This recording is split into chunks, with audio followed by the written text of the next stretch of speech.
where I think the Nuggets really didn't take a step forward, where I think the Clippers maybe got marginally better with the Ibaka signing, where I look around, obviously the Warriors are hobbled. I think it's the Mavericks if they stay healthy. Porzingis won't start the season because they're being very careful with his knee. But assuming that he is rested and healthy and he'll have most of a regular season to ramp up and to make sure he's in shape for the playoffs. In fact, he's going to play, especially considering the start date of the season, he's going to play the vast majority of the regular season, knock wood. I look at that Mavericks series against the Clippers, and I thought the Clippers were lucky to get past them. The Mavericks, don't forget, the Clippers were lucky when Porzingis got ejected for something he shouldn't have been ejected for. They won that game, and then eventually Porzingis couldn't play, and they won out. But I thought the Mavericks were the better team based on what I saw, and when both teams were at full strength, they were better. And by the way, Luka Doncic is a superstar. And he's so young, he is likely to get better. There's actually room for improvement in his game. He can shoot the ball better. He takes a lot of threes, but he can shoot the ball better, and he looks like a shooter. Like when he shoots the ball, you go, yeah, that looks good. I expect his shooting to get better, Stephen A., which is scary when you think about it. I expect his defense to get better because he's not a good defender, although maybe not quite as bad as his reputation at this point. When I look at Kleber and the roster surrounding these guys, they have length, they have shooting. I think the Mavericks are the biggest threat to the Lakers if they are healthy. I disagree with you. I think the number one threat to the Los Angeles Lakers, who are the clear I don't want to say by a mile, but pretty damn close. The Los Angeles Lakers did their due diligence this offseason. They put in the work that nobody else in the Western Conference put in, which is inexplicable to me. And I think acquiring a guy like, Montrezl Harrell, keeping Morris, adding what they added to the equation, trade and what have you, I definitely think that the Los Angeles Lakers are the clear prohibitive favorite. Number two behind them would be the Los Angeles Clippers. As far as I'm concerned, the Dallas Mavericks improved defensively, but they've taken a step back offensively. I'm not a believer. The Denver Nuggets should not have lost Jeremy Grant. I don't know why he took $60 million from Detroit, but didn't take it from Denver. It doesn't seem to make much sense to me, even though I believe in Michael Porter Jr. I still think that the Denver Nuggets, in terms of their depth, I don't think they're the same team. I think the Los Angeles Clippers are the team to look out for. When you look at Harrell was obviously the sixth man of the year. He was an Energizer bunny off the bench, but he doesn't necessarily have Ibaka's game.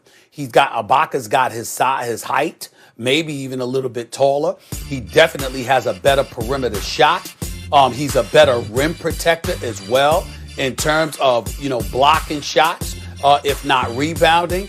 All of those things added to Paul George and Kawhi Leonard and their motivation, having something to prove after getting bounced out the way that they did. I don't think enough can be said about that. I'm certainly not saying they're better than the Los Angeles Lakers because we know better. But when you look at the fact that they've got a new fresh voice in Ty Lue, who's anxious to prove some things, who knows a thing or two about how to coach LeBron James, let alone against him. Then you combine that with Kawhi Leonard, your best player in the world, Max, at least until he got bounced out by Denver. The bottom line is that when you consider all the things that they had to do to acquire Kawhi Leonard, if there is somebody that's got to step up and produce and shows that he was worth all the sacrifices they made to get him, it's him, Mr. Load Management himself. He is a great, great player, a top 5 talent in the league. But he ain't even in the top 20 when it comes to leadership. We all know that. Paul George is a star, but you can't be a superstar unless you show up when it really, really counts, which he has yet to prove. And I love the guy. But you combine those two with their talent, with the motivation, with Ty Lue and Serge Ibaka being added to that equation, I would say, even though they're not better than the Lakers, they're better than everybody else in the Western Conference when it really, really counts. Know something?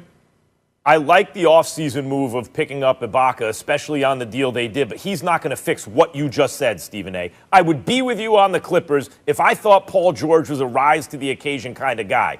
Now, Kawhi choked in Game 7, right? Like, he had a bad game, especially in the second half. But it was But what do you mean odd he's not because gonna it's so fix what I said? unlike him.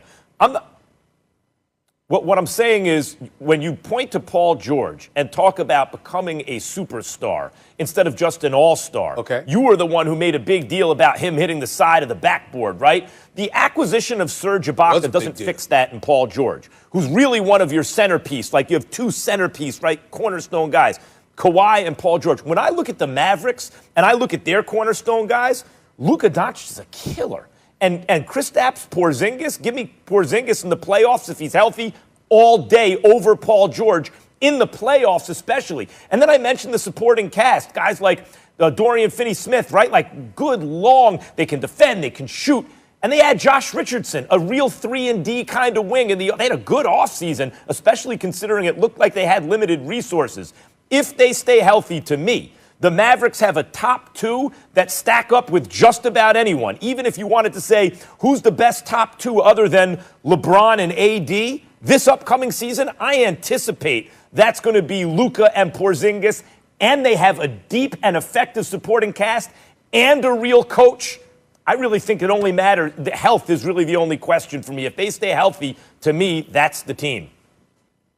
Well, that's a big if because of Porzingis, and we know how fragile he is. Talented, but fragile. And when the game slows down in the postseason, they tend to get more physical with you. Obviously, he can put up buckets. He's 7'3", and he can shoot the rock. We get what Porzingis brings to the table when healthy. The reality is, though, because the game slows down and you're allowed a bit more physicality, that usually hinders him in some capacity. That's number one. Number two, again, you can't fix Paul George, but that was an aberration. I don't expect him to hit the side of the backboard again, okay? I still expect him to average over 20. I think his shooting percentage will be better.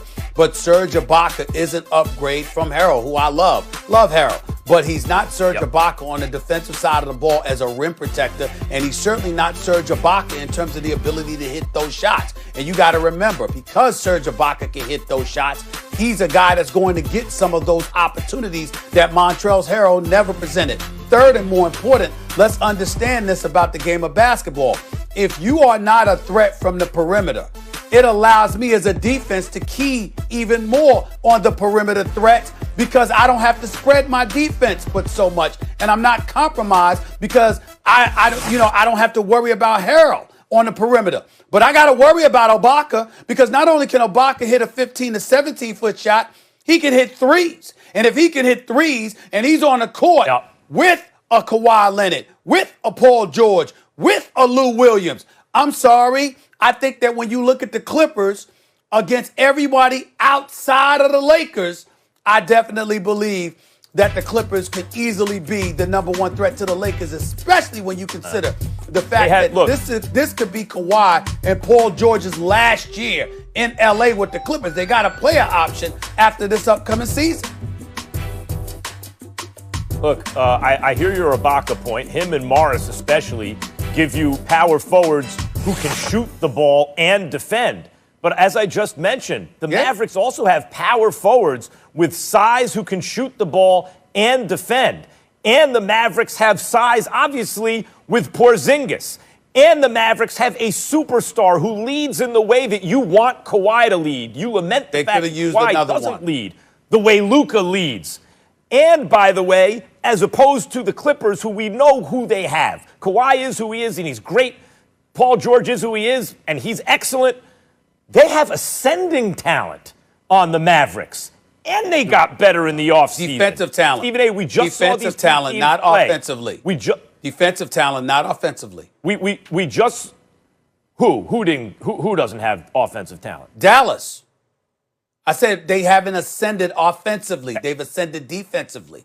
They lost Seth Curry. That's a big loss, because of Richardson. They lost Seth Curry. That's a big loss. I hear you. Because of Richardson, but Richardson does give them defense and enough three to call him a 3-and-D player. Like, he is legit. On this team, Stephen A., you have ascending superstars, and the main thing for me is this. They were my sleeper team last year, right? Insofar as you have a sleeper team in the NBA. I saw a series that the Clippers were